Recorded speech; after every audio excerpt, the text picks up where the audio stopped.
Tuesday evening சாமிக்கெல்லாம் தீபம் போட்டதும் டைரெக்டாக வந்து கிச்சனுக்குள்ளே தான் வந்தேன். ஈவினிங் வாங்கின பால் காய்ச்சலை, அதனால் வந்து பாலையும் காய்ச்சி வச்சுட்டேன். இட்லிக்கு வந்து ஒரு 7 மணிக்கே வந்து ஊற்றி வச்சுட்டேன். ஏன்னா வந்து ஆட்டும் போதே வந்து இட்லி வந்து நல்லா இருக்கும் அப்படின்னு சொல்லி தோணுச்சு. அதனாலேயே வந்து சீக்கிரமாக வந்து ஊற்றி வச்சுட்டேன்.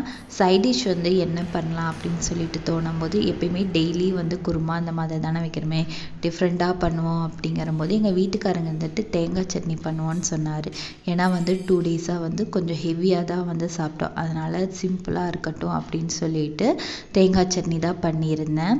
தேங்காய் சட்னி ஆட்டினதுக்கப்புறம் இந்த பக்கம் இட்லியும் ரெடி ஆயிடுச்சு. அதையும் வந்து ட்ரான்ஸ்ஃபர் பண்ணிவிட்டு தேங்காய் சட்னிக்கு தாளிப்பு கொடுத்துட்டேன். எங்கள் வீட்டுக்காரர் வந்ததுக்கப்புறம் 3 பேரும் ஒன்றா உட்காந்து தான் சாப்பிட்டோம்.